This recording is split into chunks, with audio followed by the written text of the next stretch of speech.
Zaheerabad parliament అభ్యర్థి ప్రచారంలో భాగంగా ఈ రోజు వారి స్వగ్రామం మడ్డిలో ప్రసంగించడం జరిగింది. జరగబోయే జహీరాబాద్ పార్లమెంట్ ఎన్నికల్లో నేను ఎంపీగా పోటీ చేయబోతున్నాను. నేను ఎంపీగా ఆల్ ఇండియా ఫార్వర్డ్ బ్లాక్ AIFU అనే పార్టీ ద్వారా సింహం గుర్తుతో నేను ఈ ఎన్నికల్లో ఎంపీగా పోటీ చేయబోతున్నాను. ఎంపీగా మన జహీరాబాద్ పార్లమెంట్ లో 7 నియోజకవర్గాలు ఉంటాయి. అందులో మన నారాయణఖేడ్ నియోజకవర్గం ఒకటి మీ అందరికీ తెలుసు. ఇది చాలా పెద్దది నియోజకవర్గం, అంటేనే అసెంబ్లీ అంటేనే చాలా పెద్దది మనకు. అలాంటిది ఏకంగా నేను ఎంపీకి పోటీ చేస్తున్నానని మీరందరూ చాలా విచిత్రంగా చూస్తుండొచ్చు, కానీ నా ఆశ వేరుంది.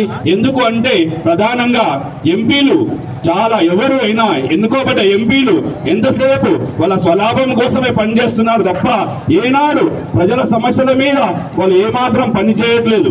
అందుకని ఎందుకు చేయట్లేకపోతున్నారు అని అంటే ఎన్నుకోబడ్డ ఎంపీలు బడా బడా పారిశ్రామికవేత్తలై ఉంటున్నారు. వాళ్ళు ఎంతసేపు వాళ్ళ బిజినెస్ ని డెవలప్ చేసుకోవడానికే ఆలోచిస్తున్నారు తప్ప ప్రజల గురించి ఏదైనా చేద్దామో అన్న ఆలోచన ఏమాత్రము లేదు. వాళ్ళు 100 కోట్ల డబ్బులు ఖర్చు పెట్టి ఎంపీగా పోటీ చేసి ఎంపీగా ఎన్నికైనాక ఢిల్లీలో కూర్చొని వాళ్ళ కాంట్రాక్ట్ల కోసం వాళ్ళ వ్యాపారాల కోసమే పనిచేస్తున్నారు తప్ప ఏనాడు ఏ బిల్లు పైన చర్చల్లో పాల్గొనడం లేదు, ఏ బిల్లు పైన అవగాహన పెంచుకోవడం లేదు. ఏ విధంగానూ ప్రజలకు ఏదన్నా పరిశ్రమలు తీసుకురావడంలో కానీ ఎలాంటి సదుపాయాలు ఇక్కడికి మన ప్రాంతానికి తీసుకురావడంలో కానీ ఎలాంటి కృషి మాత్రం చేయడం లేదు. అందుకనే మన ఎంపీలు అట్టర్ ఫ్లాప్ అవుతున్నారు.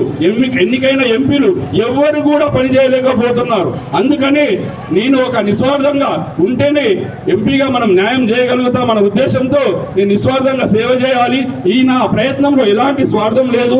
నిస్వార్థంగా ప్రజలకు సేవ చేయాలి అన్న కాంక్షతో మాత్రమే నేను ఈ ఎంపీగా పోటీ చేయబోతున్నాను. మన ఎంపీలు మీకు తెలుసు, ఒకసారి సురేష్ శెట్కర్ సారు ఎంపీ అయ్యారు, ఆ సారు ఎమ్మెల్యే కూడా అయ్యారు. పివి పాటిల్ సారు 2 సార్లు ఎంపీ అయ్యారు. పివి పాటిల్ సారు 2 సార్లు ఎంపీ అంటే 10 సంవత్సరాలు.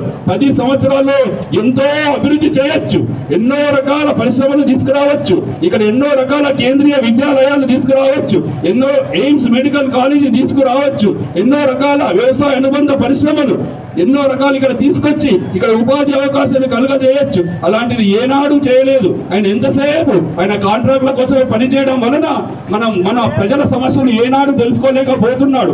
అందుకని మళ్ళీ ఆయననే నిలబెడితే ఆయనకు ఓటేస్తే మన ప్రయోజనం ఉంటుందా?